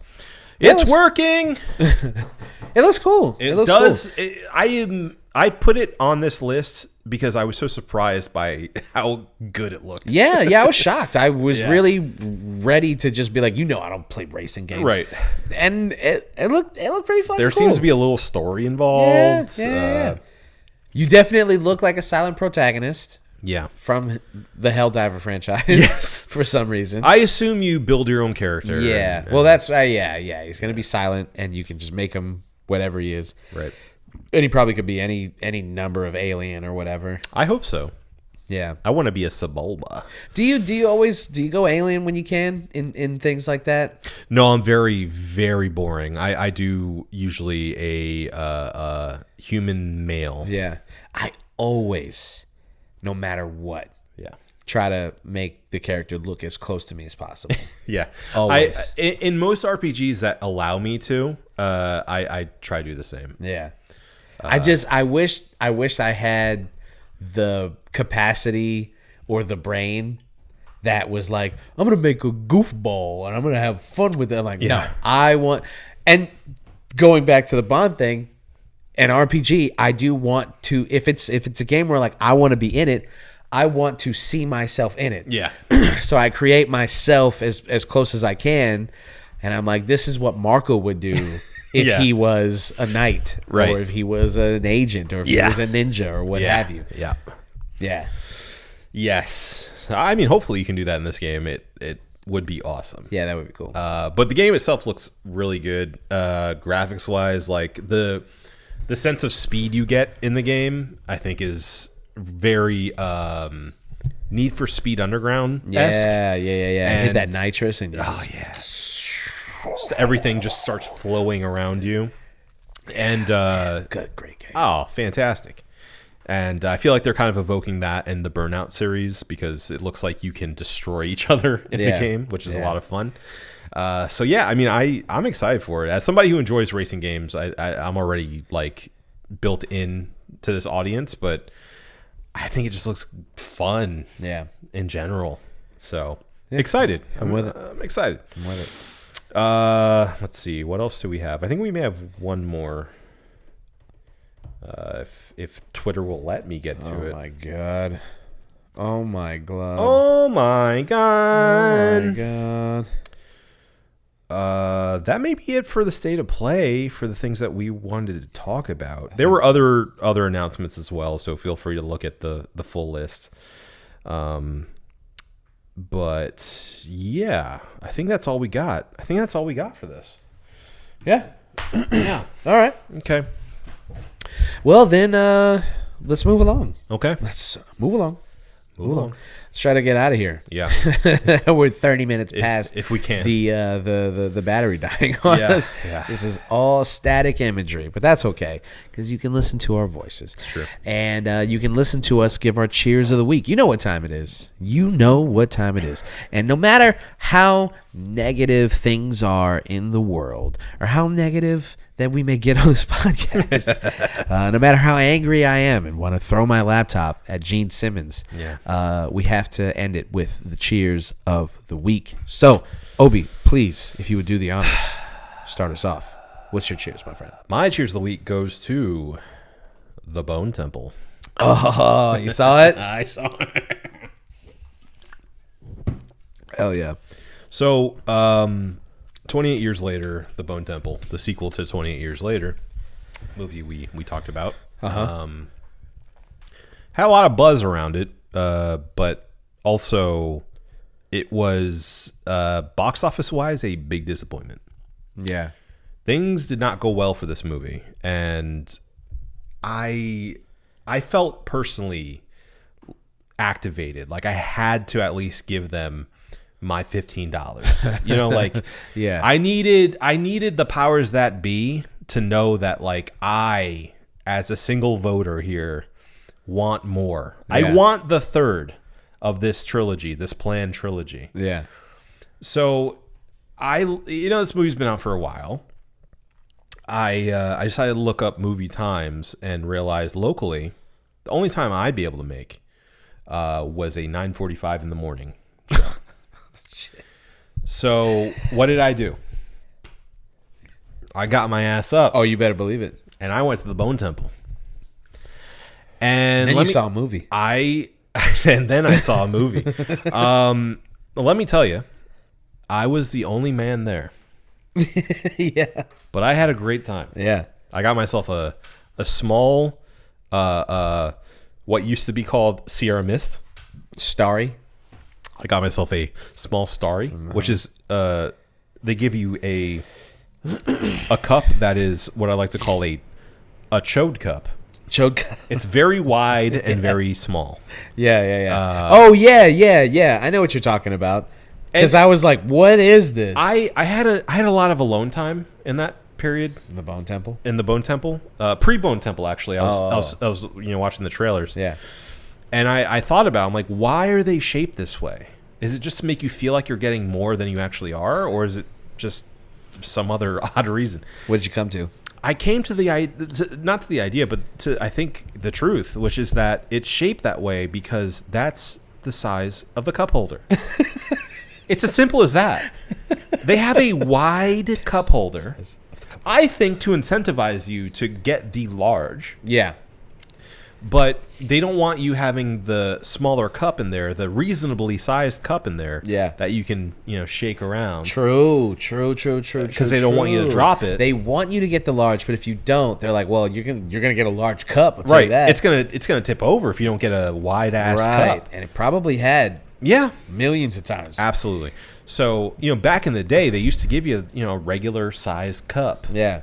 I think those times are over. They give you the wide short guy, the chode cup. Even though it's hard to hold, it's wide. It's wide. No, that makes perfect sense though. Yeah. So I just wanted to let everyone in on that. But I just want to let you know, going to the Bone Temple specifically at 9:45 in the morning. Yes. Transformative experience. Yeah. I felt like I owned that theater. Yeah. And I don't know if they knew that I was the only one in there, but they treated me like a king. How so? The audio quality, it was the loudest theater I've ever been in. And I've been to IMAX theaters, mind you. They pumped that audio so loud that I almost jumped out of my seat multiple times. I had such a good time watching that movie. Hell yeah. The movie itself is fantastic. And I think a lot of the people who say, like, it's actually better than 28 years later, there's something to that. Yeah. It's really, really good. And takes kind of the setting and the ideas behind the 28 years later movie and just expands on them in a way that you would expect, like, a TV series to do. Yeah. And the characters involved, the relationships, Ralph Fiennes, I mean, just so good, just forever so good. Yeah, I need him in more stuff. Yeah, he is just one of the best. I think one of the best living actors. Period. But yeah, I think when I first heard that Nia DaCosta was doing this one, I was like, that's kind of weird that they're not having it consistent, like who's going to be directing these movies. But she did a great job, and it feels like a continuation of the series, but has its own unique kind of feel and flair to it. Yeah. There is a very cheap jump scare, so fuck you. Yeah. But also I laughed. Yeah. It's actually a very funny movie as well, as dark as it is. But I knew she added that one in as like a little middle finger to the audience. Like, there you go. Great movie. I loved it. I loved where it ended off. And I am dying to see where this trilogy ends. Please, I beg of you, make the third movie. I know it didn't make you guys money, but just do it. It was great. It was just market the next one better. I don't know. Just go back and like you did 28 Days Later. Just go back to digital handheld. Yeah, camera. make it cheap. Yeah, make it real cheap. Yeah, I don't care what it takes. I really hope that they're able to finish this trilogy, because the past two movies I think have been excellent. Yeah, excellent films. So highly recommend it. All right. Yeah. All right. My cheers of the week is going to Arc Raiders. I saw you playing it. I finally switched games. And I think that playing Arc Raiders has broken me from the spell of playing Rivals and nothing else. Because now I feel like I can finally get into the games that I've been putting off. Yeah. Mostly games that you've let me borrow. Yeah, sure. Sure. And I thank Arc Raiders. Does not include Arc Raiders, by the way. No, it does not. No, Yeah. it does not. Well, I wasn't even really planning on playing it, but not Adam. You're sitting right next to me. Brad was playing it. Yeah. And so we were gonna play Rivals together, and he was like, "Oh, actually, I'm on Arc Raiders right now. I've been playing it for the past couple weeks. Do you want to just jump into this?" And I was like, you know what? Fuck it. Sure. $40. Yeah. I'll just download this and jump in. Yeah. And wow, what a fun game! I get like it's an extraction shooter. if you're unfamiliar, you just drop into a server. You try to gather as many resources as you can, and then you try to make it out before you lose those resources for various reasons, PvE or PvP or what have you. And the gameplay loop of it is that it's just that. It's that simple.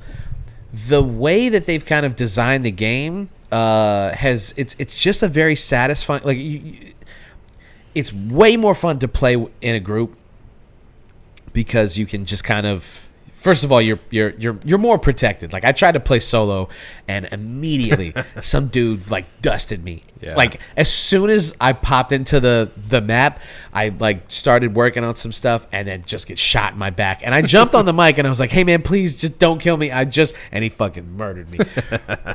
But that's part of it. Like we had a bunch of encounters with people where like you'd walk by somebody and they'd be like, "Hey, we're friendly," and like. You back off, or you decide like chill. Like I think I wanna go after that. I think we can take these guys. It's a very like organic. I like and the look fun. of that gun. Yeah, it's like but you come up off that. But you come up off that right now. And yeah, it's just a fun experience. Like it's a. The gameplay loop of it is rewarding. You go in, you get a bunch of stuff, and like the stuff that you come back with, especially if you can make it back with a bunch of loot. Yeah, you can immediately apply it to a lot of stuff. And right now, like in the beginning, I mean, I'm sure the people who've been playing it for as long as it's been out probably have all the stuff, and they're probably like, yeah, I just go in and I just beat the shit out of people, and it's fun for me. But in the beginning, there's a lot to do. There is a lot to build upon. Yeah. So that's fun. So to Arc Raiders, thank you for breaking the spell because I'm so sick of Rivals, man. Yeah. It just it's not even this season's just not fun. I've just been losing so much, and I'm not the only one. I've gone on the Reddit, and I just feel like everyone is having the same experience where it's like, what's going on? Why is it so much harder to win games? Why is everyone so shitty? Yeah. Why is the attitude and the tone and just the overall vibe of the game so negative? It's just it's not a fun experience anymore. It's really weird because like you can point to like specific tweaks that the developers made, right? Yeah. But then there's sometimes just like a unquantifiable, undefinable like X factor that comes into play with a game like that. I think it's hero shooters, man. Hero shooters just bring out the worst in people because it makes them think that they know more than you. Sure. And it brings out the incels. It brings out the shitty the gamers. elitism. Yeah. Yeah. Because a game like Call of Duty, for instance, like you can't really be a guy could jump in who doesn't know shit about shit, but they're just like a quick twitch play, and they just have better reflexes than you, and they're going to be better than you. That's just it. It just is what it is. Yeah. But a hero shooter takes a little bit more thought process, and I think anything that takes a little bit more thought brings out the nerds who were like, "Oh, you didn't study the meta. You don't know how to do this, and you don't know how to do that." It forces you to collaborate in a way that can get toxic. Yes. Yeah. It's toxic from the jump, bro. Yeah. You pick a character that people don't like, and they're like, "What are you doing? Are you throwing this game?" And I'm Don't like, do that. bro. I'm just trying to have. It's a video game. I like Wolverine. Yeah. Let me just play the character. He's pretty cool. I just stopped. I turned the mic off, and I've started to like. When I start playing the game, I just turn everybody off, and I'm just like, you are so close to playing single player games. I'm very excited for you. I'm so world. close to getting back there, man. Final Fantasy 16. I mean, it's right there for you. Yeah. I have to. I think maybe I should just let it go. I think it might be over. I'm too old to be playing like old online competitive games. Give it an evening. Just dedicate, a night after work to playing a single player game, and I think you'll feel better about it. I'll be back like I was back when I was a kid. Yeah. Well, we're not going to do that right now. What we're going to do right now is we're going to review these brewskis. Okay, let's do it. I lost my train of thought. I'm gonna review these beers. All right, let's review these beers. Yeah. This is the Rolling in the Clouds from Finback. This is their hazy IPA. Obi, what you think? Queens get the money. Queens get the money. This is a great beer. I thought you'd like this. I love this beer. You know, I brought this for you specifically. Well, thank you. We've had this at the bar for a while. You and I got was it like, you know for what? me specifically. I did for you specifically. Thank you. Because there were so many other beers, and I was like, I'll bring a hazy IPA for Adam. It is quite literally my shit. Yeah. I'm giving it a 6. I think it is Oh my God, I almost had a spit take. fantastic. The first 6 of the year. First 6 of the It's year. early. Yeah, I get the hype. I get the hype that I saw very briefly when I looked this beer up. Yeah, I mean, it's everything I want from a hazy. It's bitter. It's got a little bit of that fruitiness to it. But it's not like overly aggressive, you know? Like Yeah. it's still drinkable, but still has a strong palate to it, which I really appreciate. And it's not over the top with the ABV. Like it's a good IPA level for me. And this is pretty much exactly what I look for if I'm getting a hazy. Well, fucking A. 6 out of 6 for me. All right. Yeah. Right. I knew you'd like it. I didn't think you were going to like it that much. That's Love crazy. it. Love it. I'm going to give it a 5 out of 6, mostly because, like, maybe I'll give it a 5.5. Don't be pressured. Yeah, but I mean, do I go full 6 out of 6? I don't know if I've ever given a hazy IPA 6 out of 6. No. I was saying you may want to stick with your 5 if that's how you actually feel about it. Yeah, no, I think that is how I feel about it. Yeah, That is how I feel. I'm going with a 5. It's okay. I'm staying with it. Let's just stay with a 5. It's okay. I'm sure I'm sure there's a stout out there that you give a 6 and I give a 5. Yeah, right. Okay. Right. Yeah. Yeah, I'm going to stick with a 5. Perfectly respectable. Yeah. I mean, still great. Yeah, I mean, Absolutely. Yeah, fantastic beer. Consistently one of our highest sellers at Red Light, and for good reason. It is pretty much a quintessential hazy IPA. Yeah. Exactly what you want from it. Great example. Good hop choices, I think, is the biggest thing. Yeah. And this is actually a redesign of the label. Oh. They had a different label, and it was like more simple. Excuse me. And then for some reason they came back and they changed the label. I don't know why. I don't know what that's about. I haven't done enough research into that, but this is a different label. And I thought it was a different beer. I was like, oh, cool. We brought Finback in. Which one is this? And I'm like, oh, it's the Rolling in the Clouds. It's the same shit. Anyway, that's just a fun fact. New graphic designer. Yeah, maybe that's Yeah, what it is. yeah. They brought a new guy in there, like, we need to revamp the whole Everything. thing. It all needs to be consistent. Yeah. In any case, I think it's a fantastic hazy IPA. Everything that you'd want, as Obi said. So, Agreed. you think we got it? I know we got it. Well, Obi says we got it. The camera says we got it. I think this episode is over. Yeah. This has been the One Beer In podcast for myself, Marco Dupa, for Adam Obesius Rodriguez. I just want to drink my beer. Thank you guys for listening. Drink delicious beer. I thought that was like a statement you were making. I'm done with this podcast. I just want to drink. It's a callback. And have yourself a beautiful evening. We love you. Guy with the callbacks. Lost to be